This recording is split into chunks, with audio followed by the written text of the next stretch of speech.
Hello friends, new presumptive taxation की scheme under section 44 BBC.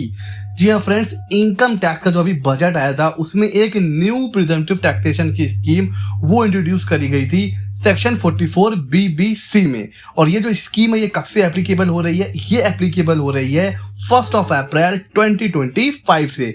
जी हाँ friends, financial year 25-26 it means 25-26 से ये जो स्कीम है ये इंडिया में एप्लीकेबल होने जा रही है। इस स्कीम में कौन कवर होने वाले हैं, कितने परसेंट का प्रॉफिट परसेंटेज रखना है, किसके ऊपर ये एप्लीकेबल है, सब डिस्कस करेंगे इस वीडियो में।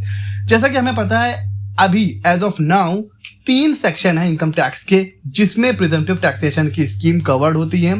पहला है सेक्शन 44 एडी, बहुत फेमस है, जिसमें हम लोग प्रॉफिट दिखाते हैं 8% और 6%। ये होते हैं नॉर्मल बिजनेस के लिए।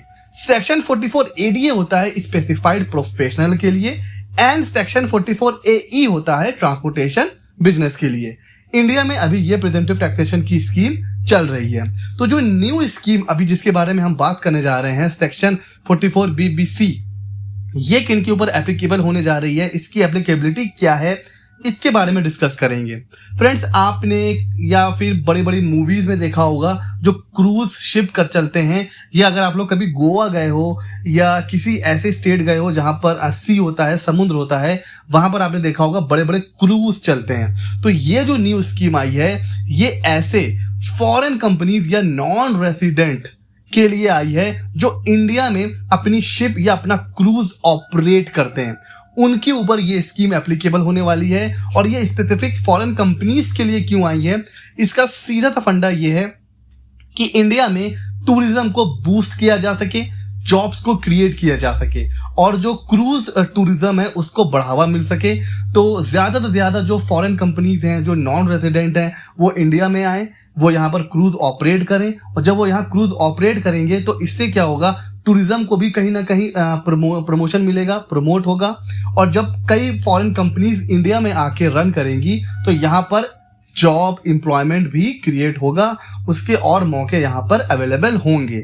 इस पॉइंट ऑफ व्यू के साथ इस बजट में सेक्शन 44 बीबीसी प्रिजम्पटिव टैक्सेशन को इंट्रोड्यूस किया गया और ये बहुत ही सिंपल स्कीम रखी गई है, कोई भी इसमें कॉम्प्लिकेशन नहीं है। सिंपली बोला गया है कि भाई जितना भी अमाउंट रिसीव करा जाएगा क्रूज शिप ऑपरेटर की तरफ से, ठीक है, वो साल भर रन करेंगे और साल भर रन करने के बाद जो अमाउंट उन्हें रिसीव होगा उसका 20% आपका प्रॉफिट माना जाएगा।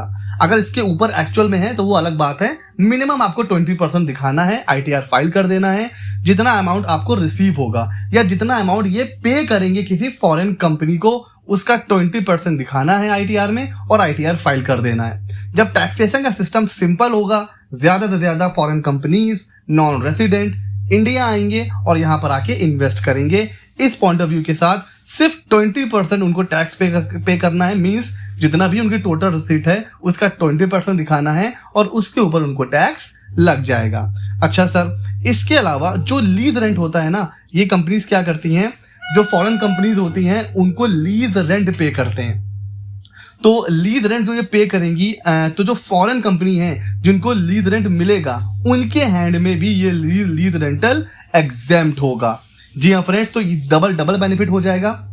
एक तो टैक्सेशन का जो प्रोसेस है वो सिंपल हो गया, दूसरा उनके हाथ में जो फॉरेन कंपनीज हैं उनको जो लीज रेंटल मिलेगा वो भी एग्जेम्प्ट हो जाएगा। तो ये जो फैसिलिटी है ये ITR जो होगा ना, फाइनेंशियल ईयर, ये असेसमेंट ईयर नहीं है, फाइनेंशियल ईयर 25-26 से जो ITR अवेलेबल होगा उसमें ये चेंज भी आ जाएगा। तो जैसे अभी हम लोग ITR 44 AD, 44 ADA और 44 AE अभी तक हम ITR में इन सेक्शन को देखते थे। इस ईयर जब ITR अवेलेबल होगा तब हम 44 बीबीसी को भी वहां पर देखेंगे और अकॉर्डिंगली नया ITR अवेलेबल हो जाएंगे। तो ये नया सेक्शन 44 बीबीसी इस बजट में इंट्रोड्यूस हुआ था, जिसके बारे में था ये वीडियो। कैसा लगा ये वीडियो हमें जरूर बताइएगा। ऐसे ही मजेदार अपडेट्स के लिए हमारे चैनल CA मित्रा 24 को सब्सक्राइब कर लीजिए।